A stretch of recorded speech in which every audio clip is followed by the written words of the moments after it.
উত্তরে হাওয়ার দাপট হ্রাস, রাজ্যের তাপমাত্রার পারদ সর্বোচ্চ সর্বনিম্ন উভয় স্বাভাবিকের তুলনায় অধিক।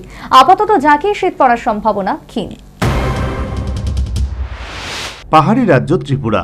পাহাড়ি অঞ্চলে কাল অনুসারে শীতের প্রাধান্য অধিক হওয়াটাই বাঞ্ছনীয়। ঠান্ডার অতীত পরিসংখ্যানগত যে তথ্য, এতে কিন্তু পরিষ্কার শীতকালে বিশেষ করে ডিসেম্বর থেকে ফেব্রুয়ারির শেষ পর্যন্ত রাজ্যে ঠান্ডার যথেষ্ট প্রভাব থাকে। একই সাথে ঘন কুয়াশা রাজ্যের শীতকালীন আবহাওয়ার বৈশিষ্ট্য। কিন্তু সাধারণ মানুষের বর্তমান উপলব্ধি অনুযায়ী ইদানিং রাজ্যের আবহাওয়াটাই পাল্টে গেছে। এমন উপলব্ধিটা মোটেও অমূলক নয়। এমনিতেই এবছর রাজ্যে শীত আগমন বিলম্বিত, তথাপি শুরুর দিকে উত্তরে হাওয়ার তেমন প্রভাব পড়েনি। তবে গত কয়েকদিন আগে ঘন কুয়াশার দাপট এবং জাঁকিয়ে শীত পড়লেও ফের উধাও শীত। ইতিমধ্যে রাজ্যের আবহাওয়ার তাপমাত্রার পারদ ঊর্ধ্বমুখী। পাহাড় অঞ্চলে শীতের অনুভূতি থাকলেও সমতলে কিন্তু উল্টো চিত্র। রাতের দিকে আংশিক ঠান্ডা থাকলেও সকালে রৌদ্রোজ্জ্বল বেলা বাড়ার সাথে সাথে ঊর্ধ্বমুখী হচ্ছে তাপমাত্রার পারদ। বিগত ২-৩ দিন যাবৎ রাজ্যের পরিবর্তিত আবহাওয়ার একই চিত্র।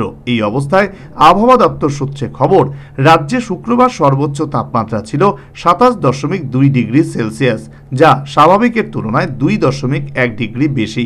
পাশাপাশি এদিন রাজ্যের সর্বনিম্ন তাপমাত্রা ছিল ১২.২ ডিগ্রি সেলসিয়াস, যা নাকি স্বাভাবিকের তুলনায় ১.২ ডিগ্রি বেশি।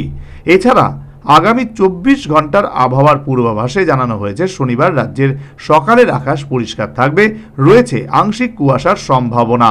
পাশাপাশি আগামী ২৪ ঘন্টা রাজ্যের সর্বোচ্চ তাপমাত্রা ২৭ ডিগ্রি সেলসিয়াসের কাছাকাছি থাকবে এবং সর্বনিম্ন তাপমাত্রা ১২ ডিগ্রি সেলসিয়াসের আশপাশে ওঠানামা করবে বলে আবহাওয়া দপ্তরের তরফে জানা গেছে। সর্বোপরি বছর শেষের শেষ লগ্নে রাজ্যে শীতের দাপট হ্রাস, নতুন বছরের শুরুতে রাজ্যে জাঁকিয়ে শীত পড়ার সম্ভাবনা বলে আবহাওয়াবিদদের অনুমান। Bureau report, news vanguard.